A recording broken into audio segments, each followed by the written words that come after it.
Here we go. Thing's bright. Tom Moran here from Tom's Big Spiders, about to do a rare feeding video. I get asked to do these a lot, and I know they're very popular on YouTube. They're just a real pain in the keister to do. We just did a count. I think I'm up to 178 tarantulas now, plus about 60 other critters, so it takes quite a long time to feed them. And trying to break out the camera and get this stuff on film tends to be a huge pain in the patookus. We tried today, out of about the maybe 30 things we tried to film, we got, I think, a dozen or so. So that's usually about my luck. And it just takes a lot of time. And I know people enjoy them, and it's kind of nice to do something fun for a change instead of all the educational stuff. So I do break one out every once in a while.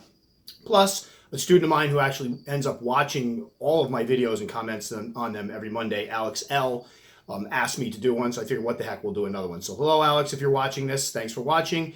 And without further ado, we're going to get into the feeding. First up is my phonopelma annex. Yes, this looks like a Brachypelma albiceps, but it is an annex. If you look up pictures, they are very, very similar in appearance. This one, and again, just about everyone featured in this video. One of the reasons we were feeding them and recording these is because they're all getting rehoused this weekend, and I like to give them a good meal before I put them in, because they will sometimes stop eating for a bit once they are rehoused. They get a little nervous until they settle in, so I always like to feed them the night before. This one I got as a sling. It's now pushing probably close to 3.5, 4 inches or so, and one of the most beautiful tarantulas I have, I think. I just love that pale carapace and the bright red hairs on the abdomen. Just awesome animal. And here's my H. laoticus, or Asian forest scorpion. Picked this one up as probably 3 instar. It's molted twice. It just molted again, so I'm trying to fatten it up. And you can see here with the little roach, it was a little weary of grabbing it, but there we go. I love tongue feeding the scorpions. I don't do a lot of tongue feeding with my tarantulas because they can crack their fangs or break their fangs on the tongs, and I don't like to take the chance. I've had an instance where one grabbed tongs and it could have ended in an injury. However, the scorpions, they use their little claws and pincers to go right out there and grab it from you, which I find very, very endearing and very cute. So I do like feeding them out of the tongs. Plus, it spares them the chasing the prey around, which can be funny to watch, but I don't think they like it particularly. Here we have my B. albiceps, B. vagans cross, likely hybrid, and this was one I picked up as a mystery spider several years ago for my birthday. It was just thrown in for free. The guy didn't know what it was. As you can see here, you can see the black on the femurs that would be more like a vagans, but some of the coloration and the little hairs of an albiceps. So cute little hybrid. Love this one. This one eats like a champ. It grew pretty quickly. I believe it was a 3/4 inch sling when I got it. It's about 4.5 inches now.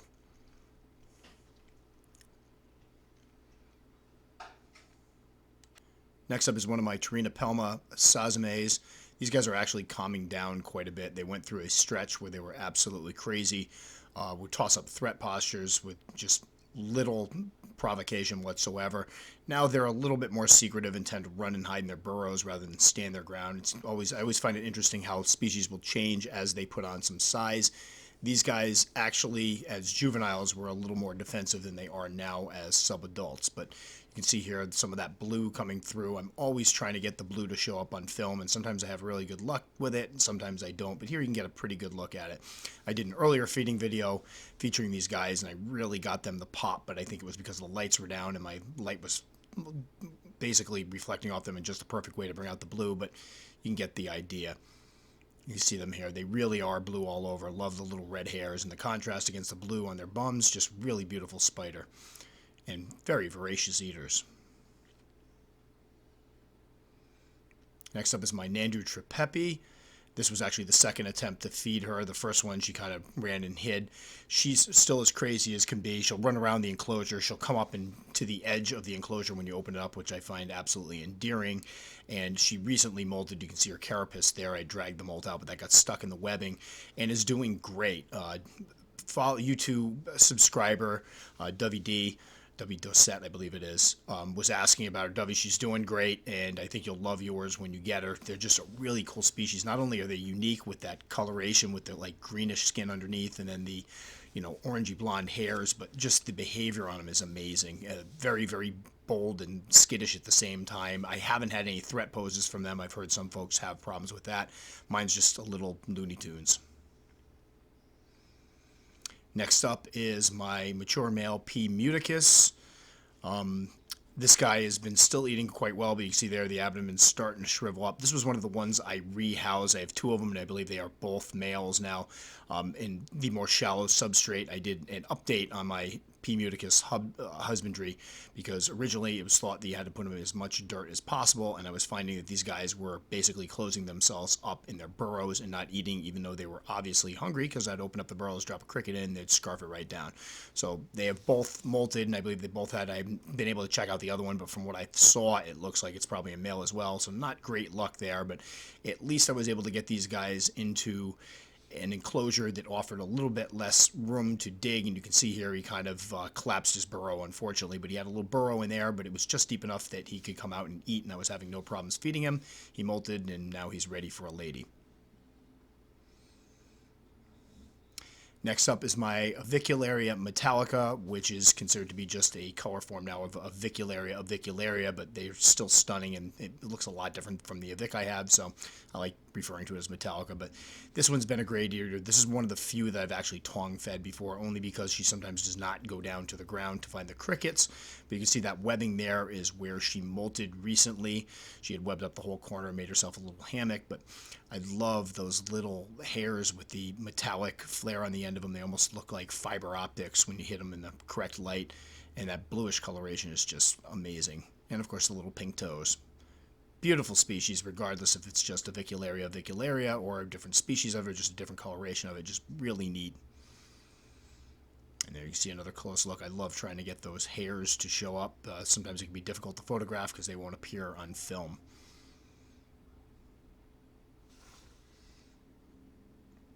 And here we have a Phormictopus Dominican violet. This one will be getting rehoused tomorrow. And you can see some of the colorations, that pink carapace, the purple femurs.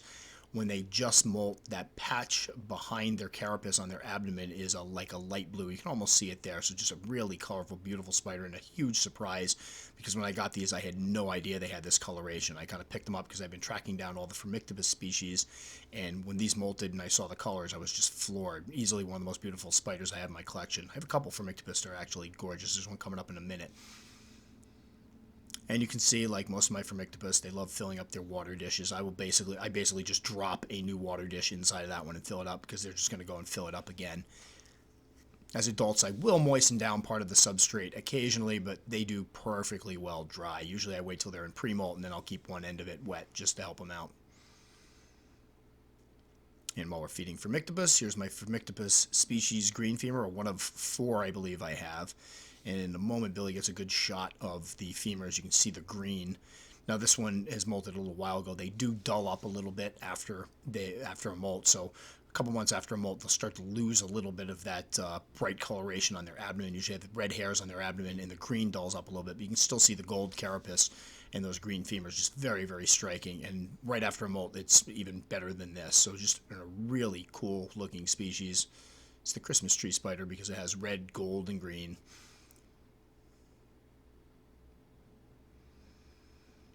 And six-eyed sand spider, or S.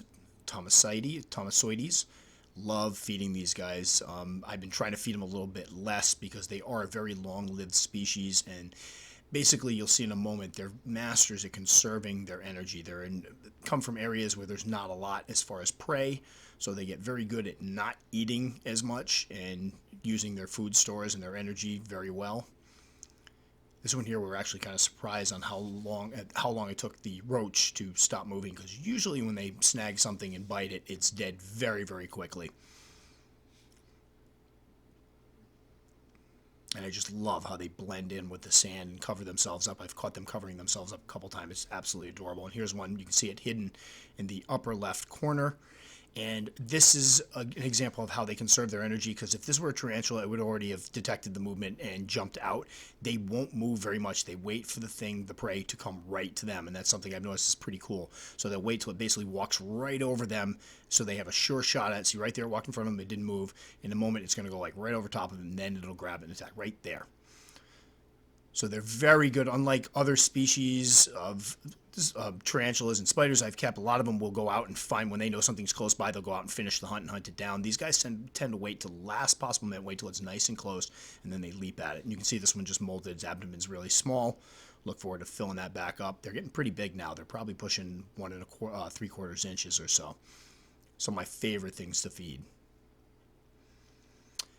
And we're calling this Phormictopus species question mark because this was supposed to be, or was labeled as, a green femur, and obviously not a green femur. And this is the same size as the other two, what I thought were sac mates that were supposed to be green femurs, so I am not sure what happened here.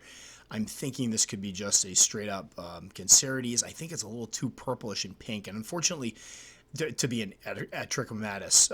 Unfortunately, the pink on the carapace and legs isn't showing up great here. It looks more of a bronze, but in person, it's definitely more of a pinkish purple. So very intrigued and curious to find out what the heck this one is. Not sure how I got this one, or if I might have mislabeled it, but definitely not what I thought it was. And here's one of my Phidippus regius.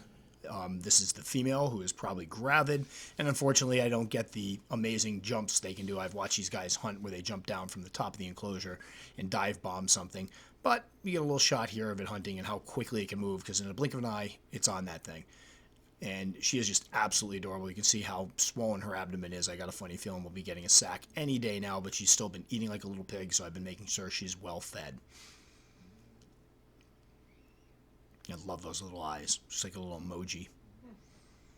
Next up is one of my LPs. This one will be getting a new home tomorrow as well. Definitely outgrown this enclosure. And you can see here the little piggies. This one I got as a sling, as a freebie. I think at the time it was like an inch long, maybe a little bit longer. A decent sized sling, but it's grown fairly quickly. And definitely has outgrown this container. So I got a whole bunch of new containers couple weeks ago, and we've been working on rehousing a bunch of stuff, and I'll be posting some rehousing videos very soon. But this is one of, I think, 4 of these guys I have.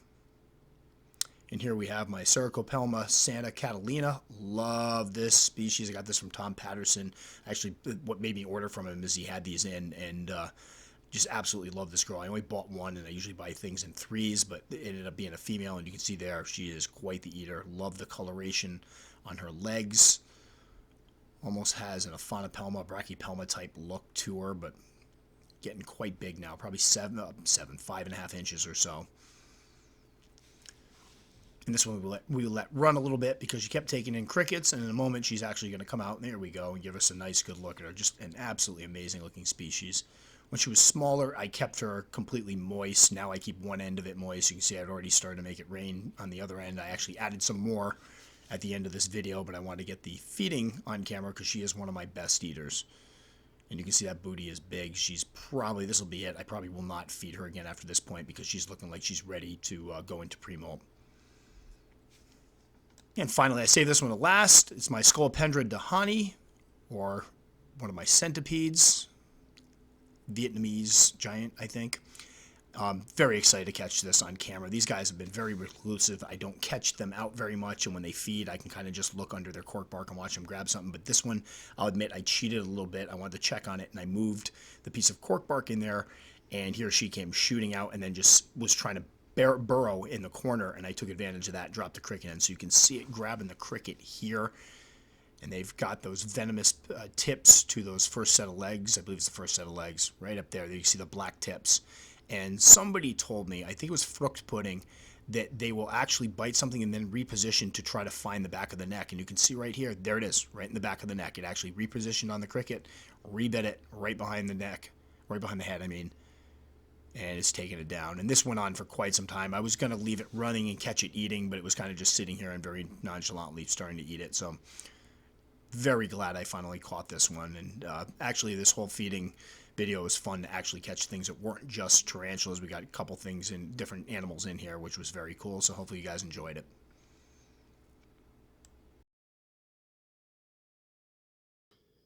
All right, hope you enjoyed that. Again, I try to keep these things short because my attention span isn't particularly great. And a lot of times when I'm watching the really long feeding videos, I tend to space out and start doing things in the background. So hopefully you guys liked that. I was really excited to catch the centipede eating. That's been one we've been trying to get for a while, and the sand spiders are always fun.